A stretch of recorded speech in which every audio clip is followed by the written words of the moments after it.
L'ESA. Grande école de management à renommée internationale, dédiée à la formation des cadres et dirigeants du Liban et du Moyen-Orient.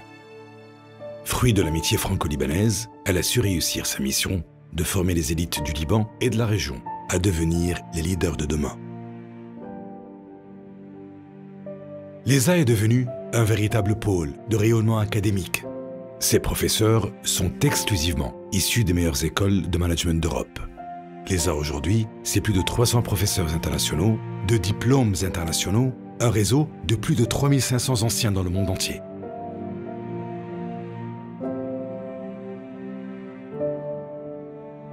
Je suis l'ESA depuis sa création avec intérêt. Ce qui me pousse aujourd'hui, c'est un désir d'aller plus loin, de comprendre ce qu'est vraiment l'ESA et quels sont les facteurs qui expliquent son ascension fulgurante. Ma quête m'emmène d'abord au campus de l'ESA, au cœur de Beyrouth. 289, rue Clémenceau. Le choix du lieu n'est pas anodin.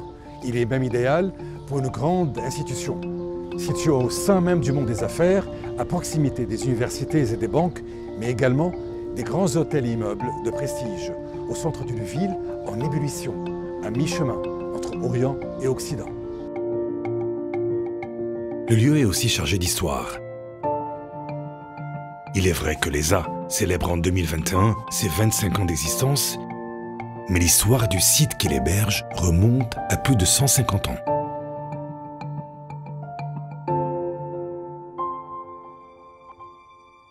Tout commence sous la bannière allemande en l'an 1866. Cette année-là, s'achève à Beyrouth la construction de l'hôpital Saint-Jean, créé par la branche protestante de l'Ordre de Malte. Cette initiative témoigne de l'intérêt croissant de l'Allemagne pour une coopération avec l'Empire ottoman, ainsi que du messianisme protestant qui prend pied au Levant. Enfin, elle reflète une volonté européenne d'aider après les massacres de 1860 entre chrétiens et musulmans. L'hôpital Saint-Jean devient rapidement un des établissements les plus réputés du Levant. En novembre 1918, avec la victoire des Alliés, l'Empire ottoman s'effondre. Les troupes françaises débarquent à Beyrouth. L'ancien hôpital Saint-Jean, modernisé et agrandi, se transforme en l'hôpital Maurice-Rottier, le principal hôpital militaire français du Levant. Il sera témoin et acteur des différentes étapes du mandat français au Levant. À l'issue de la Seconde Guerre mondiale, les dernières troupes françaises évacuent un Liban désormais souverain.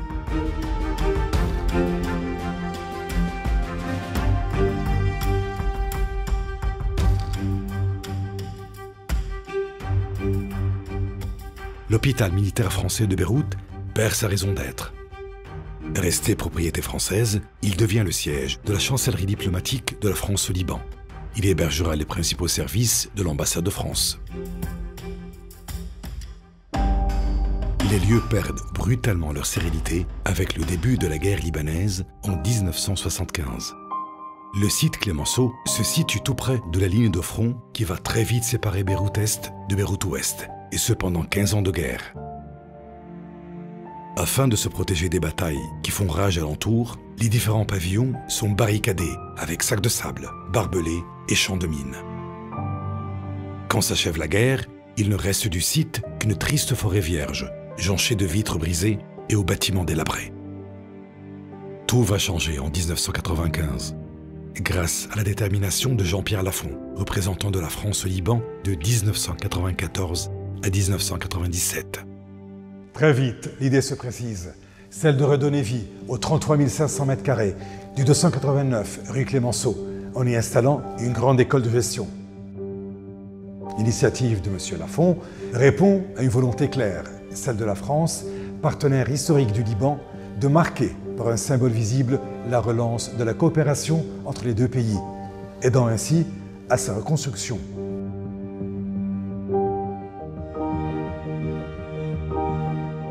Du cœur de l'ESA, mon aventure me mène en France. Pays de la francophonie et de la culture, la France s'est liée au Liban par une amitié et une fraternité à toute épreuve.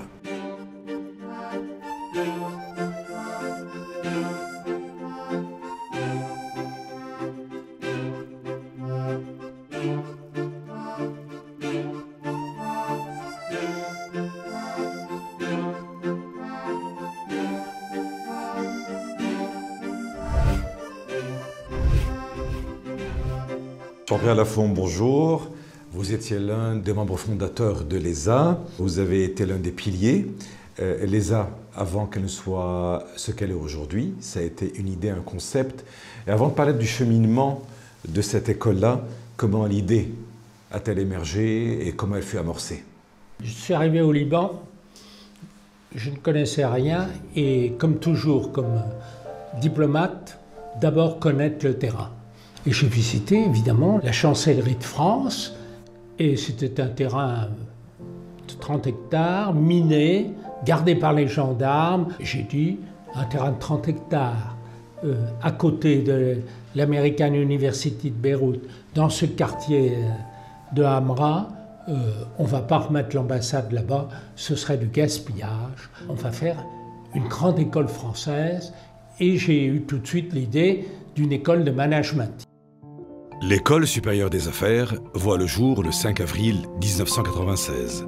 Rafik Hariri, alors président du Conseil des ministres de la République libanaise, et Jacques Chirac, en ce temps président de la République française, inaugurent officiellement cette grande école de gestion française en terre libanaise. Quel meilleur symbole de notre volonté d'aider les jeunes Libanais à acquérir ici, à Beyrouth, la meilleure formation possible pour devenir d'inlassables artisans de la réussite, du progrès, de la renaissance et du rayonnement de leur beau pays. Quelques mois plus tard, l'ESA accueille sa première promotion d'élèves. Qu'est-ce qui s'est passé par la suite? Je me suis dit à qui confier cela. J'avais vu qu'il n'y avait pas de grande école de management au Liban et l'idée m'est venue, la Chambre de commerce de Paris. J'ai parlé au Premier ministre, M. Rafik Hariri. J'ai été le voir, je lui ai dit voilà mon idée. Très bien, voyez ça avec le gouverneur de la Banque du Liban. Et puis, j'ai pris mon téléphone et j'ai appelé le directeur de l'éducation de la Chambre de commerce de Paris. On va voir ça, j'arrive, c'est comme ça que ça a démarré. Créer une grande école permettrait également aux jeunes Libanais, aux cadres et dirigeants, de bénéficier de formations en management de haut niveau, sans avoir à quitter leur pays. Francophone de gestion, elle favoriserait enfin le maintien de relations étroites entre les communautés économiques libanaises et françaises. En fait, ce n'est pas la Chambre qui est à l'origine de l'ESA, ce sont les États, libanais et français, qui ont considéré qu'il était bon de fortifier les échanges entre nos deux peuples. Et il n'y a pas de plus beau symbole à cette occasion que de se consacrer à la formation et à l'enseignement, à la transmission de savoir. Et donc, dans un accord d'État à État, il était décidé de créer cette très belle école qui s'appelle l'ESA et d'en confier la gestion, l'animation à la Chambre de commerce et d'industrie de région Paris-Île-de-France pour permettre à l'ESA de diffuser cet enseignement en faveur de toutes celles et tous ceux qui veulent apprendre dans cette matière qui est le management.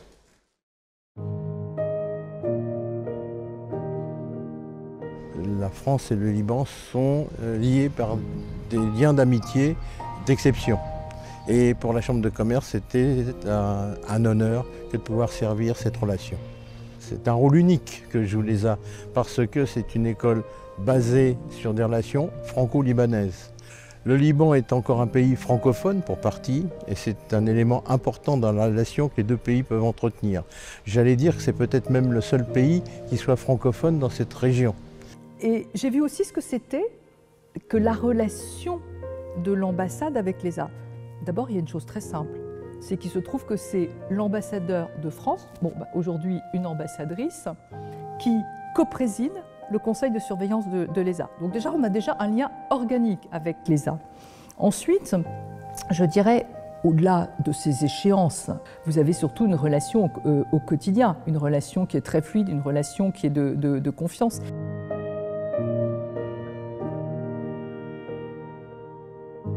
Cet attachement envers le Liban est au-delà de l'attachement national. que la France porte pour ce pays-là, c'est un attachement très personnel.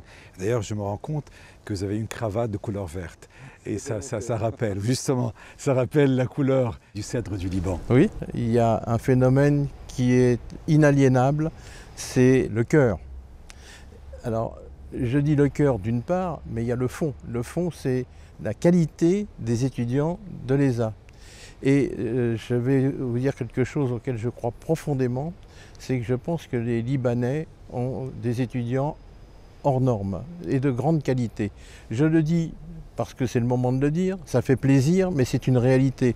J'ai un de mes grands amis qui est un des grands cardiologues français et qui dit, moi quand j'ai un stagiaire libanais, je suis heureux parce que je suis en confiance. Et c'est pas un élément unique.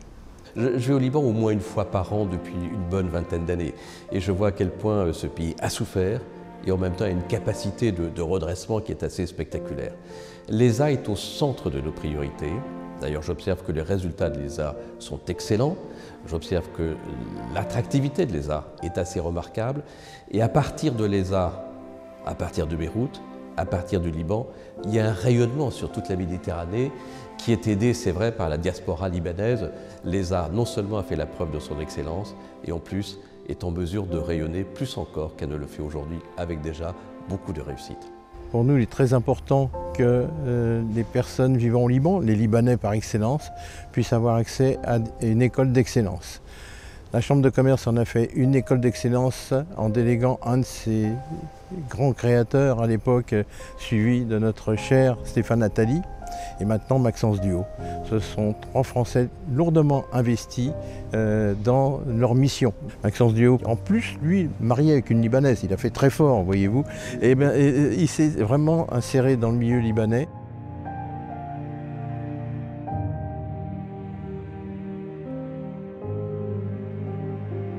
Maxence Duhaut, bonjour. Vous êtes directeur général de l'ESA. L'ESA célèbre cette année ses 25 ans. 25 ans de la vie d'une nation qui a connu des hauts et des bas, des intempéries, des épreuves, une renaissance, des assassinats, des explosions. Ricardo, c'est un plaisir d'être avec vous aujourd'hui pour évoquer l'ESA. L'ESA est là pour rester et nous nous sommes adaptés en permanence à l'image des Libanais qui ont dû s'adapter à ces troubles que vous évoquez.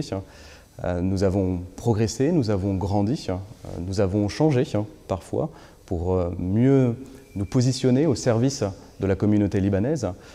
Le challenge aujourd'hui, ce ne sont pas les 25 ans passés, ce sont les 25 ans à venir et c'est comment nous allons poursuivre notre mission, non seulement durant la crise que nous traversons aujourd'hui, mais également à l'horizon de 2030, de 2040. La manière pour nous d'aller de l'avant, c'est d'avoir un cap, de savoir où nous souhaitons aller, d'apporter une vision qui s'inscrit dans le long terme. Et pour y parvenir, il y a un chemin qui est clair pour nous, qui est celui de la qualité des programmes, qui est celui du développement d'une personnalité académique fondée sur nos travaux de recherche que nous développons, fondée sur notre incubateur où nous accompagnons la société, nous accompagnons les entreprises de demain et les emplois de demain, fondée également sur des développements que nous envisageons au niveau des réseaux de l'école et puis porté par cette idée que nous participons à quelque chose qui est utile pour la société libanaise et pour le Moyen-Orient. Pour moi, ce que je souhaite, et c'est vraiment le vœu que je formule pour le quart de siècle qui arrive pour l'ESA, c'est de continuer à rester cet acteur qui forme la jeunesse libanaise pour construire ce pays, c'est-à-dire qu'il la forme ici, qu'il l'envoie aussi à l'étranger, qu'il la fait revenir, qui lui fait croire en l'avenir de ce pays. L'ESA, c'est un acteur central, je dirais, de l'éducation au Liban. C'est comme ça que nous concevons notre investissement. Et je pense que l'ESA peut faire 2 choses. Il peut effectivement participer à la reconstruction et au redressement du pays dans son créneau qu'est évidemment le secteur de l'éducation au sens large et redonner aussi confiance à tous les jeunes Libanais dans leur pays. Et il peut repositionner le Liban, je dirais, en plateforme régionale d'excellence. J'en suis convaincue.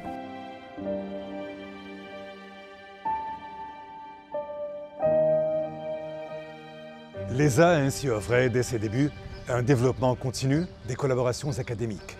En 1996, elle est déjà en partenariat avec HEC et le SCP Business School.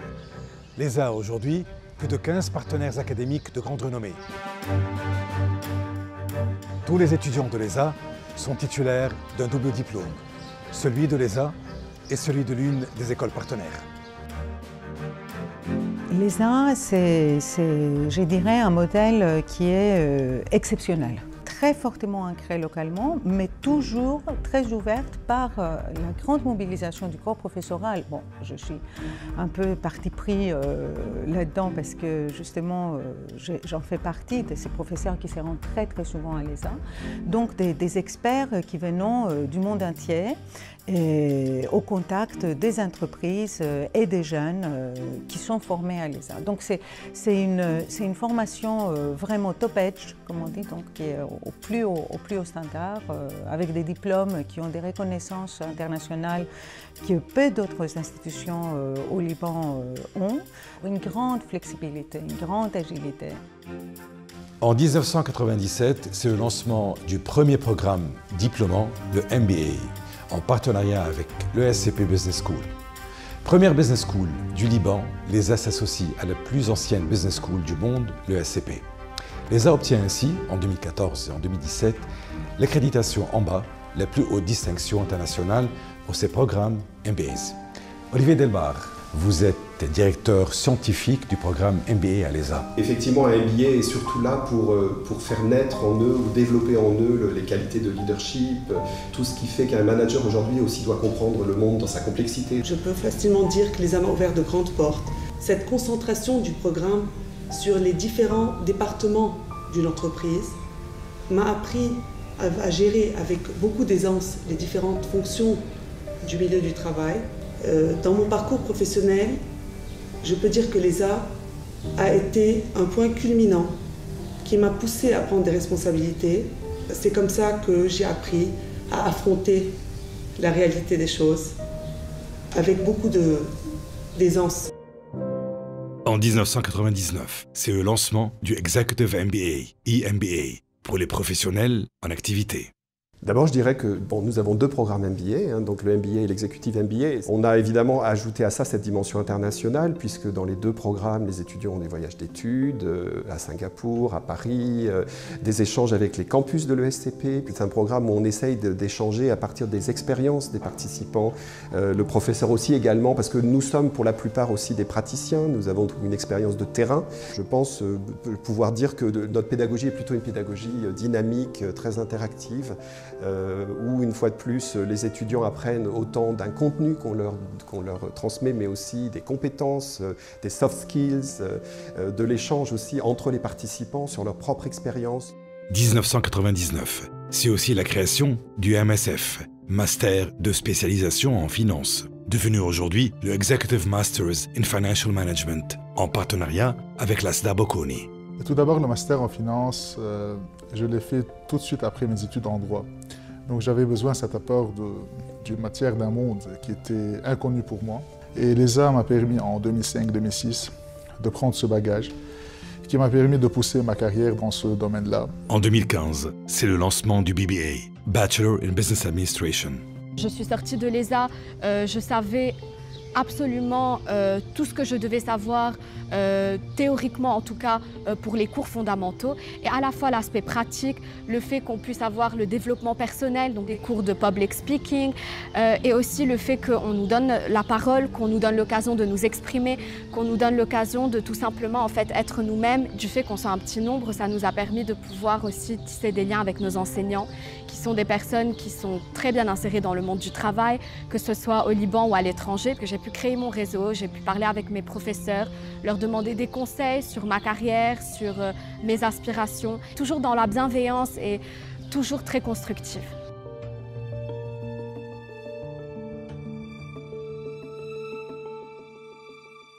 En parlant de l'évolution, naturellement, il y a tout le temps de nouveaux cursus, il y a tout le temps de nouveaux programmes. Que pensez-vous de l'EXED, l'Executive Education de l'ESA? Alors moi, j'ai eu la chance de contribuer au développement de l'Executive Education de l'ESA, qui était déjà très solide. Et donc activement à partir de 2015. Et nous avons créé de nouveaux programmes, notamment un programme qui est très important, qui est un programme phare pour l'ESA, le Cercle des dirigeants, qui réunit les dirigeants qui portent l'espoir et la force d'innovation des entreprises libanaises et qui viennent de tous les bords. Et donc l'idée, c'était de pouvoir créer un cercle dans lequel il y a des échanges en toute transparence entre les dirigeants qui peuvent se donner des conseils, qui peuvent s'aider, qui peuvent créer des projets ensemble, qui peuvent se développer ensemble, d'un point de vue personnel, mais d'un point de vue professionnel également. Il faut passer un programme de à peu près 10 mois, où il y a des cours qui sont dispensés par des professeurs de l'ESCP et de l'ESA, qui sont donc d'un niveau international. Donc à la fin de ces 10 mois d'études, il y a un voyage en France, où on rencontre les chefs d'entreprise du CAC 40, donc Hermès, Safran, Galeries Lafayette, etc. Ce qui permet à ce chef d'entreprise libanais de se projeter dans l'avenir et d'ouvrir des portes grâce au CDD et à l'ESA, donc dans des domaines et dans des régions auxquelles il n'avait pas accès au préalable.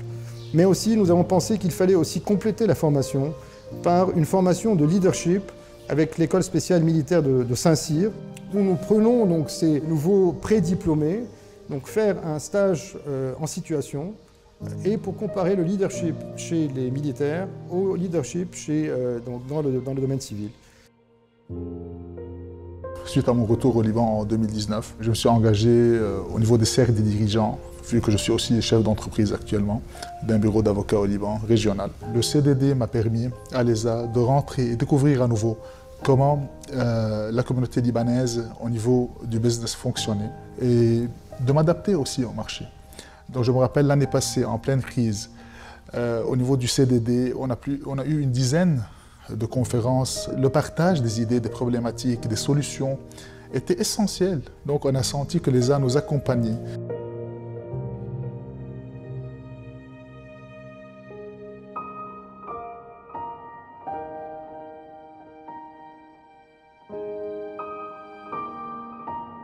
Depuis sa création, l'ESA pousse aussi loin que possible des liens solides avec de grandes entreprises libanaises et internationales.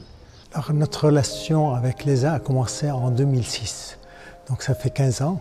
L'ESA a 25 ans, donc 10 ans après. On avait décidé de monter un programme de management qui soit beaucoup plus adapté à notre entreprise.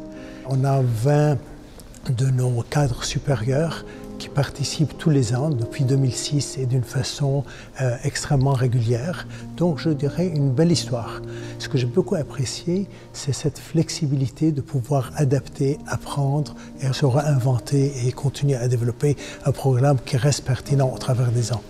Dans un grand groupe, les cadres souvent deviennent un peu fonctionnaires, habitués à un confort, et on a besoin à chaque fois de les sortir, de pouvoir créer.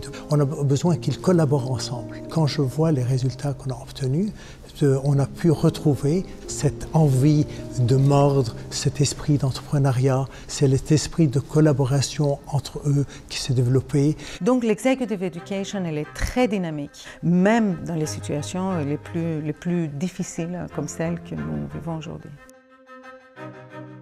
En 2017, l'incubateur d'entreprise Smartesa voit le jour. L'ESA se positionne comme le vecteur essentiel de l'entrepreneuriat au Liban, et ce pour plusieurs raisons. La première, c'est qu'il y a plusieurs fondations entrepreneurs qui ont été mises en place. On parle de l'incubateur Smartesa, qui incube des startups déjà créées pour les aider à croître. I came to Smartesa with just an idea. TopoTrade is a global B2B marketplace for the land surveying equipment market. We connect sellers and buyers, and we offer the inspection and certification of the equipment before delivery. Smartesa taught me and gave me a toolkit to start a new business. It was mainly about learning from the others' mistakes and learning from the successes of others. They introduced me to the whole ecosystem in Lebanon. Thanks to Smartesa, I also went to the US, to one of the best accelerators in Silicon Valley. This all helped in making TopoTrade a successful and profitable business today. I would definitely recommend any person with an idea to start a business to apply to Smartesa. And Smart ESA is here to guide you through that journey. So I definitely recommend Smart ESA. Donc inciter les jeunes à entreprendre dans des moments difficiles comme ceux d'aujourd'hui. Et ceci, on a réussi à le faire en créant le prix HEC.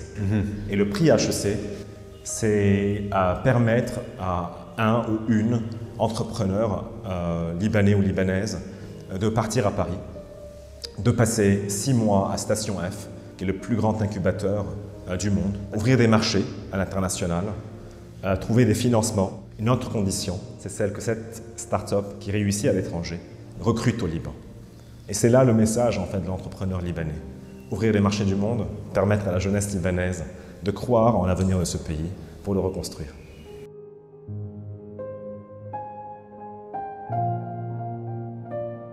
Certainement reconnu comme pôle de rayonnement académique pour le Liban, l'ESA est aussi une plateforme d'échange et de rencontre entre l'Europe, le Moyen-Orient et le Liban. Depuis son origine, l'ESA s'est fortement impliquée dans la promotion de l'art et de la culture. Avec plus de 300 événements organisés par an, cet engagement traduit à la fois une volonté institutionnelle et une culture d'entreprise. L'art occupe donc, dès le départ, une place prépondérante à l'ESA et fait partie de son projet pédagogique. La création et l'innovation sont, après tout, le propre de l'esprit d'entreprise.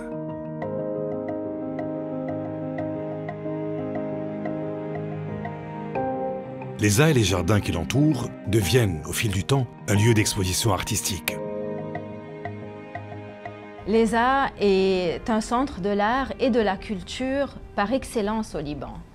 La collection du campus reflète plus de 4000 ans de l'histoire riche du pays ainsi que des échanges internationaux qui ont eu lieu sur le campus. Nous retrouvons une très belle collection d'art, notamment des artistes d'art contemporain comme Nadim Karam, Jean-Marc Della Negra, Ayman Baalbaki, Christo, parmi tant d'autres qui inspirent les étudiants et les visiteurs au quotidien. L'ESA a lancé il y a 5 ans la formation du Arts Management en partenariat avec notre société Gerd Johns, qui est le leader mondial en conseil d'art. L'ESA est l'université pionnière à avoir lancé un programme de Arts Management dans toute la région du Moyen-Orient et une des très rares dans le monde entier à avoir un programme similaire.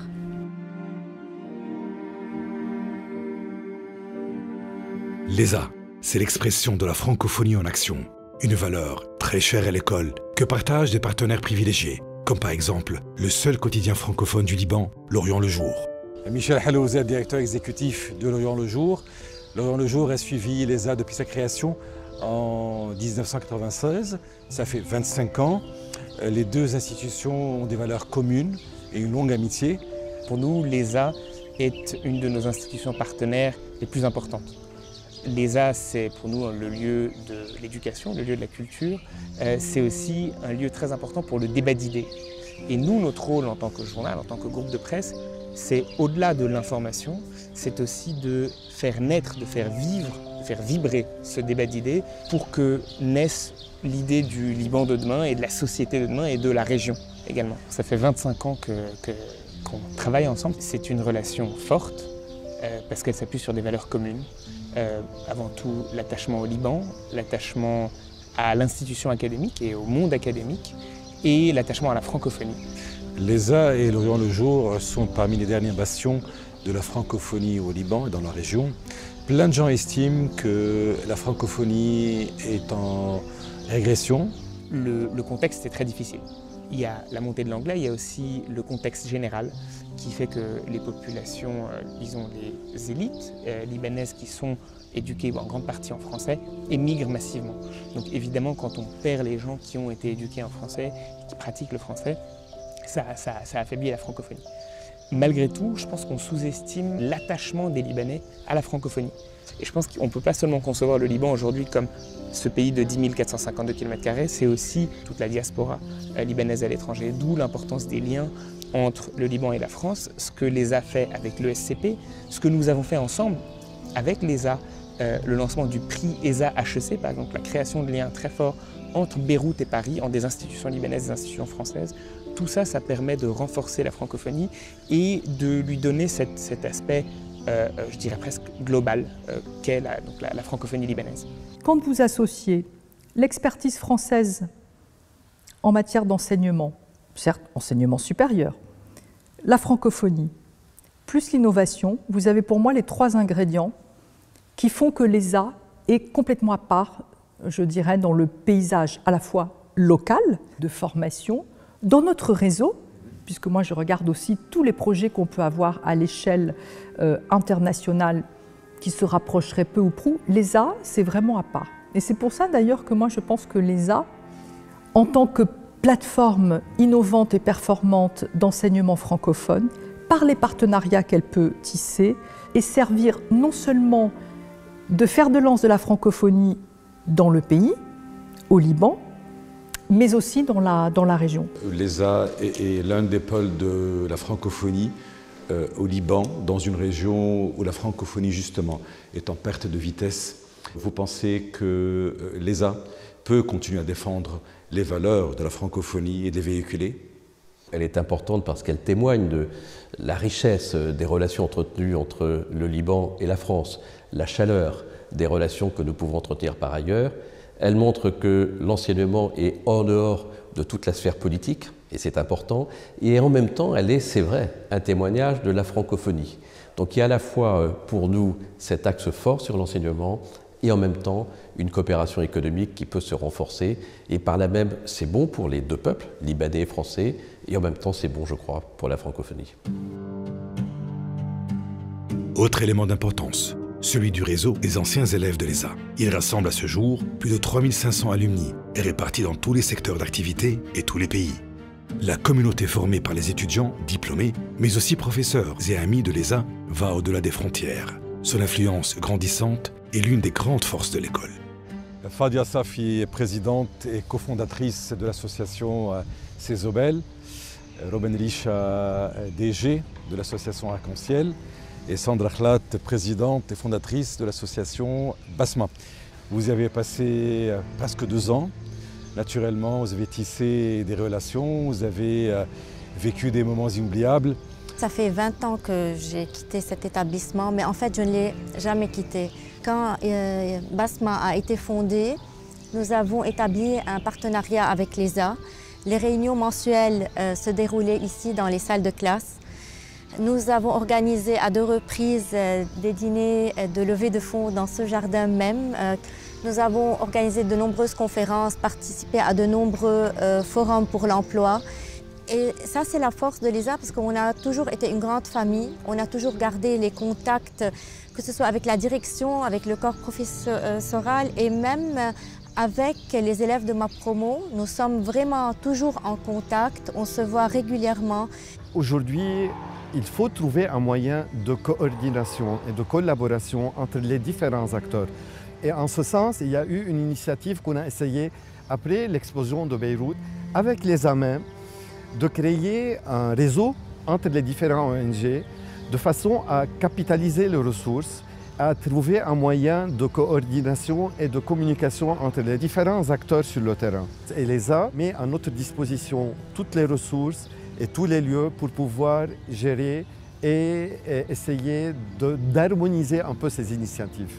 Moi, je pense que le terrain doit être au service de l'université. L'université doit être au service du terrain, surtout dans notre domaine associatif et humain, pour qu'on puisse vraiment développer des choses. Durant la guerre de 2006, Stéphane Attali était responsable pédagogique. C'était un dynamisme qui s'est développé de vivre avec les personnes déplacées qui sont venues. Toutes les portes à l'ESA étaient ouvertes à tout le monde, à toute personne, même en période de crise. Et c'est ce qui m'a marqué le plus. On ne peut parler de l'ESA sans rendre hommage à Stéphane Attali, qui manque à tous, un être d'exception, chéri par tous ceux qui ont eu la chance de travailler à ses côtés. Stéphane a dirigé l'ESA de 2009 jusqu'à ce que la maladie l'emporte, 10 ans plus tard. Directeur visionnaire, entrepreneur et bâtisseur, son empreinte restera gravée à jamais dans la mémoire de l'école. Je crois qu'il était sincère dans son approche des gens, sincère dans son amour pour le Liban, dans son amour pour l'ESA, qui était très fort. Sa femme le rappelait, et continue de le rappeler, Stéphane avait deux piliers de sa vie, qui étaient sa famille, avant tout, mais également l'ESA, qu'il portait haut parce qu'il avait, je crois, ce sentiment que j'ai également de participer à l'histoire des relations entre le Liban et la France. Et je crois que c'est une force symbolique qui nous porte lorsque l'on dirige, lorsque l'on pilote une école comme l'ESA, le fait de ne savoir qu'on ne travaille pas que pour nous, mais que l'on participe à quelque chose de plus grand. Et puis, ses valeurs personnelles, son caractère. Stéphane était un marin, un homme de la mer, né en Nouvelle-Calédonie, et je crois qu'il a retrouvé un petit peu de son passé ici au Liban et qu'il a fait de cette terre sa seconde terre natale. George Agel, you're the general manager of the Beirut Four Seasons Hotel. You have joined the ESA school unexpectedly, without any prior planning. Things happened by pure coincidence. Do you think it was a twist of fate or a stroke of luck? I think it's both, actually. 17 years ago, when I went there, I was someone coming from a TS school from Dikwani. I didn't meet the requirement of a BAC +5, barely having the experience to enroll myself. I still recall Stéphane Atelier was very polite, saying that, you know, we cannot enroll you in the exam. I insisted, I expressed motivation, and I begged him, actually. Said, okay, I'm going to give you a chance, but you need to put yourself together on this. I went, I bought all the books I can get and studied night and day. I still recall when I was accepted. It was a dream coming true for me. So when I read my name, I had tears in the eyes. And at a certain stage, I said, you know, I made it, but Stéphane Atelier said, no, it starts now. And he was right, actually. L'ESA, voilà, elle avance, et avec toutes ses équipes, et je vais dire vraiment de façon très modeste, mais avec une grande amitié, un attachement, une fidélité incontournable pour nous. Voilà, je pense qu'on avancera positivement vers l'avenir. Je serai particulièrement subjectif. Je suis très fier de l'équipe que nous avons à l'ESA. Ce sont pour certains des amis, ce sont des collègues, mais ce sont aussi des personnes avec lesquelles j'ai vécu pendant 10 ans, avec lesquelles j'ai travaillé. Cette équipe, je crois qu'elle est portée par une culture d'entreprise très forte. Nous avons capitalisé sur cette capacité à travailler ensemble, sur ce sens du collectif, pour créer aujourd'hui, je crois, une culture d'entreprise au service de nos étudiants, au service des publics qui viennent à l'ESA. C'est véritablement une de nos priorités aujourd'hui, de conserver cette équipe malgré la crise et de s'appuyer le plus fortement possible sur elle pour pouvoir mettre en place les développements futurs de l'école.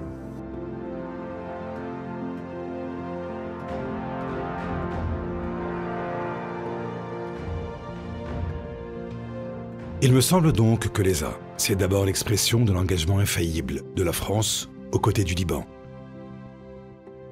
Qu'est-ce qu'on doit faire pour aider le Liban aujourd'hui à faire face à ces défis et en même temps, ça garantit sur le long terme sa capacité à rebondir. Mais encore, je crois qu'elle est appelée à une très belle perspective d'avenir et elle peut savoir que la Chambre de commerce sera toujours à ses côtés. Vive la relation France-Liban, Liban-France. Je pense que c'est ça qui fait la force aujourd'hui, c'est de vraiment pouvoir avoir des valeurs fortes. Et on est très fiers de ces valeurs françaises et un peu de ce que nous avons pu reproduire avec l'ESA. J'adore venir enseigner au Liban, j'adore venir enseigner à l'ESA. Les étudiants libanais, pour moi, sont d'une énergie que j'aime beaucoup prendre et donner le meilleur de moi-même. C'est également une vision claire, ambitieuse et une formation de très haut calibre. 3 lettres qui sont la recette du succès professionnel et personnel. Je suis fière d'appartenir à une institution comme l'ESA qui a ramené un niveau d'excellence à Beyrouth. Une école internationale, réactive, en constante évolution, qui sait voir un besoin dans le marché et y répondre très vite. L'ESA, à 25 ans, n'est plus un enfant, elle n'est plus une adolescente, elle est à l'âge de la maturité et son directeur a lui faire franchir les tempêtes de la situation du Liban. Mais vous savez, si on résiste aux tempêtes, on en vient encore plus fort. Un puissant réseau surtout, tant académique qu'au niveau du monde de l'entreprise, et dont l'influence ne cesse de grandir. C'est plus qu'une école, c'est un réseau auquel, quand on y appartient, on n'a plus envie d'en sortir. Je me sens chez moi ici. Je me rappelle quand mon premier fils est né, je suis venu déjeuner ici à l'ESA en attendant ma femme donner naissance à mon premier fils. Donc j'ai toujours eu cette relation très fraternelle, très amicale. Je pense que dans les 25 ans qui viennent, l'ESA a encore de belles années devant elle. Nous avons toujours eu ce souci de construire des projets, des programmes au bénéfice de la société libanaise, parfois même au-delà. C'est ça, être une école de management moderne au XXIe siècle. C'est être un acteur de la société dans laquelle nous gravitons, dans laquelle nous vivons. L'ESA, c'est également et surtout une vraie communauté. Des personnes engagées qui portent l'école dans leur cœur et croient très fort dans le rôle régional qu'elle a à jouer pour bâtir un avenir meilleur.